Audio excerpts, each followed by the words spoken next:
Water fasting का main advantage मेरी नज़र में थेराप्यूटिक एडवांटेज है, जिसकी वजह से मैं वाटर फास्टिंग कर रहा हूँ। मुझे वेट लूज करने की ज़रूरत नहीं है, लेकिन वेट लॉस के लिए ये क्विक, रैपिड और अर्जेंट इमीडिएट वेट लॉस के लिए ये क्विकेस्ट पॉसिबल वे तो है। 70% लोग जो है ना वो वेट लॉस के लिए ही ये प्रोसेस को इतना प्रोलॉन्ग करते हैं, जो कि मेरी नज़र में गलत है, लेकिन एनीवेज मेरे लिए ये एडिड बेनिफिट है, ना कि मेन बेनिफिट। अब मैं ये कहना चाहता हूं कि अब इससे वेट लॉस होता कितना है, ये सवाल आपके दिमाग में भी होगा, तो मैंने सोचा मैं इसको भी क्लैरिफाई कर दूं। अगर आपकी रोज़ाना की डाइट डेली रिक्वायरमेंट 2500 कैलोरीज होती हैं, जो कि आप नहीं ले रहे, तो इसका मतलब है 2500 कैलोरी प्लस 500-700 कैलोरीज जो आप बर्न कर रहे हैं, इसका मतलब है तकरीबन 3000 कैलोरीज आप हर रोज सेव कर रहे हैं, जो कि 3000 calories something around 400 grams fat के बराबर होती हैं।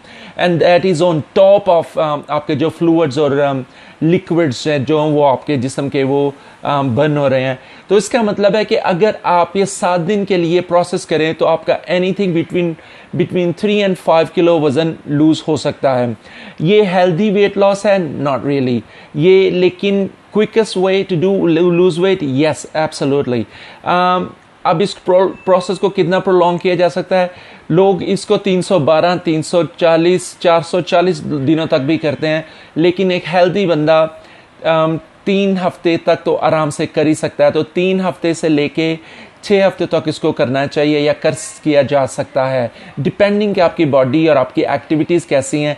मैं ये नहीं कहता कि आपको जाके अभी करना चाहिए, लेकिन एक बात डेफिनेटली यकीनी है कि अगर आपने इसको ट्राई नहीं ज़िंदगी में किया तो उसका मतलब है आपने कुछ ट्राई किया नहीं है। आपको ये ट्राई करना चाहिए। आपको खाने का मज़ा आएगा, आपको ज़िंदगी का मज़ा आएगा, आप में क्लैरिटी आएगी, आप में शार्पनेस आएगी, आप स्मार्ट ज़्यादा हो जाएंगे और आप में एक्टिविटी लेवल आपका ग्रो हो जाएगा।